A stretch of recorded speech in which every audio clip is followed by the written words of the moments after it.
Hi there, and welcome back to part 2 of our Coastal Processes Part 1 lecture, which is class number 17, Monday, October 15th. And this is going to be all about beaches.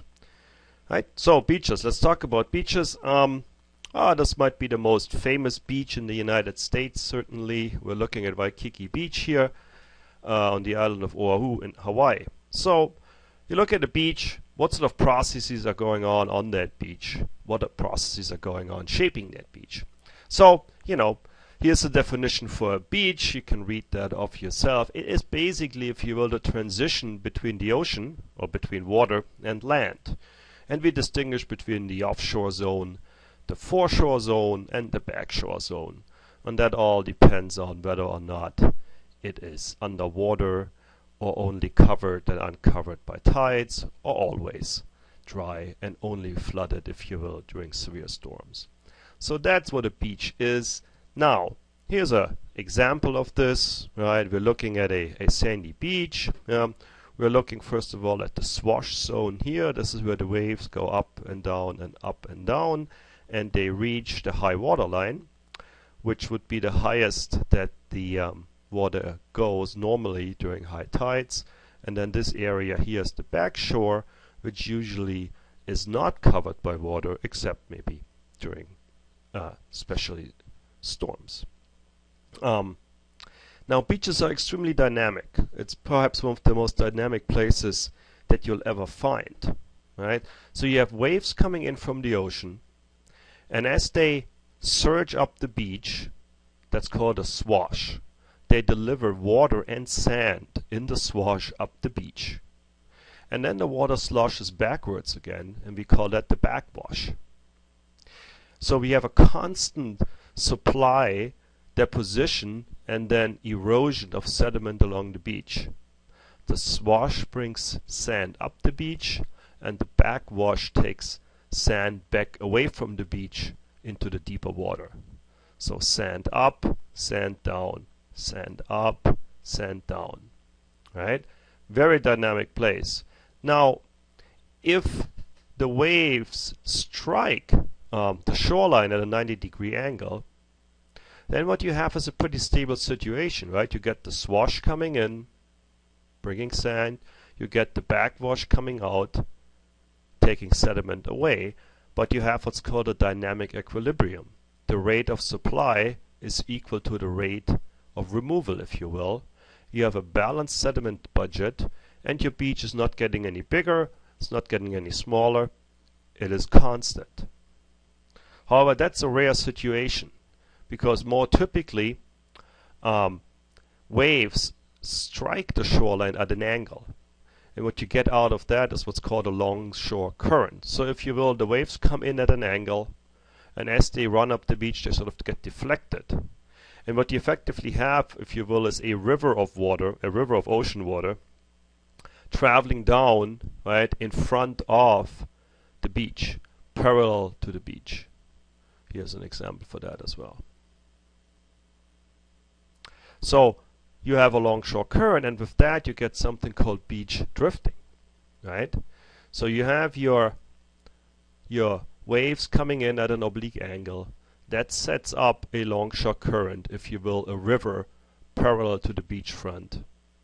And that basically sets up beach drifting, where, a grain of sand is brought by the wash or up the beach, and then by the backwash back out, and up, and out, and up, and out. So basically you have the zigzag movement of sand right along the beach shore, and you can sort of see that here following that yellow circle symbolizing a sand grain, if you will. So basically what you have is a longshore current, a river of water, and your beach that you're standing on is constantly being shifted parallel to the beachfront by what's called beach drifting. So nothing really is stable. You're standing on a very unstable situation where every sand grain you stand on is constantly being displaced parallel to the beach. So here's an example of this. We're looking at the east coast of Florida. So we got the Atlantic Ocean here, right? And we got mainland Florida here. And if we draw in a few lines here, we can see that our waves come in at an angle, right? So waves come in like this, and in yellow you see both the direction of the longshore current and the direction of beach drifting, right? So as you sit there, the sand that's in front of this guy's house is constantly being displaced down towards this house, and that's all nice and well, because at the same time we have sand that's being drifted from up here parallel down along the beach. And if that is all stable and happens all along at the same rates, then you're in a good situation. Your beach is not going to get any wider, it's not going to get any narrower. Yes, the sand that sits in the front of your house is drifted away, but there's other sand being drifted in, so you have a relatively stable situation. However, that only works in normal situations. Now let's look at what happens if we have, for example, a bay, right? Coastlines aren't perfectly straight. So along the coastlines you have inlets, you have bays, you have streams entering, right? And now you get the longshore current coming in, and with the longshore current you have beach drifting. And now what happens in front of the bay, the current slows down a little bit, and you get deposition of sand, and what you get is a spit. A spit forming, slowly getting larger and larger, basically forming itself across the bay. And once it reaches the other side and closes off the bay, it's called a bay mouth bar. And behind it you have a lagoon, right?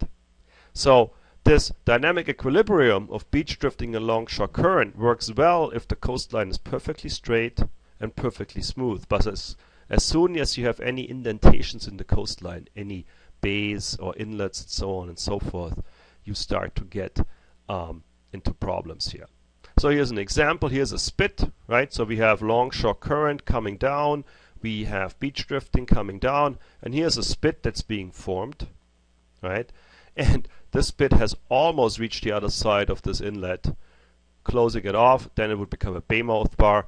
This part here would be a lagoon, and this is Puget Sound here out in Washington.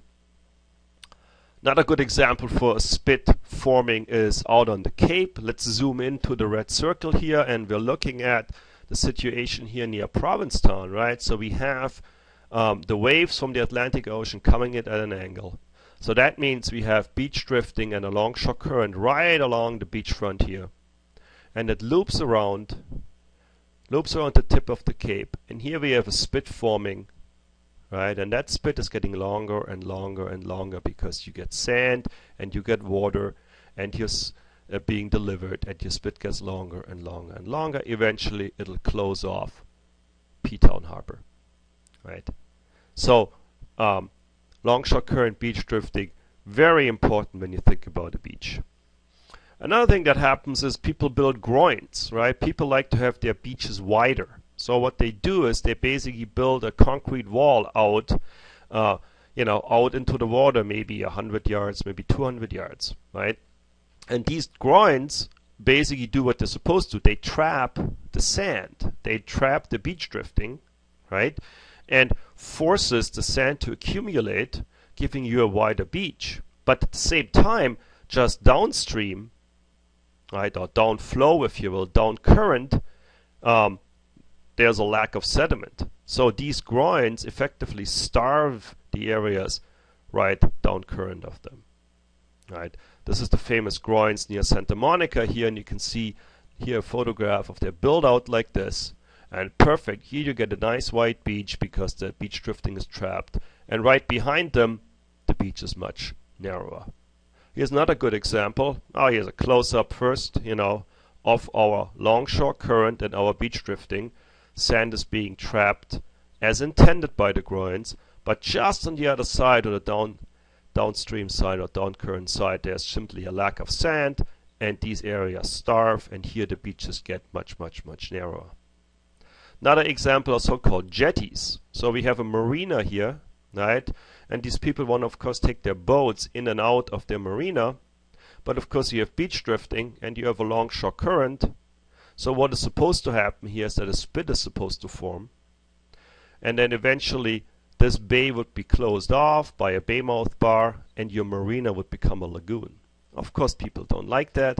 So what do? You build jetties, which are basically concrete walls sticking out to trap the beach drifting, right? So here, that's great. You get a nice white beach. Real estate prices right here are great.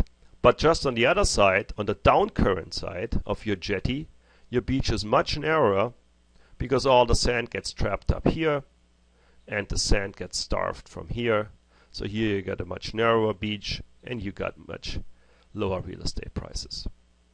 So let's look at this as an animation, right? We have a situation here. Here's your beach. Our waves come in at an angle and get deflected. That gives us a longshore current.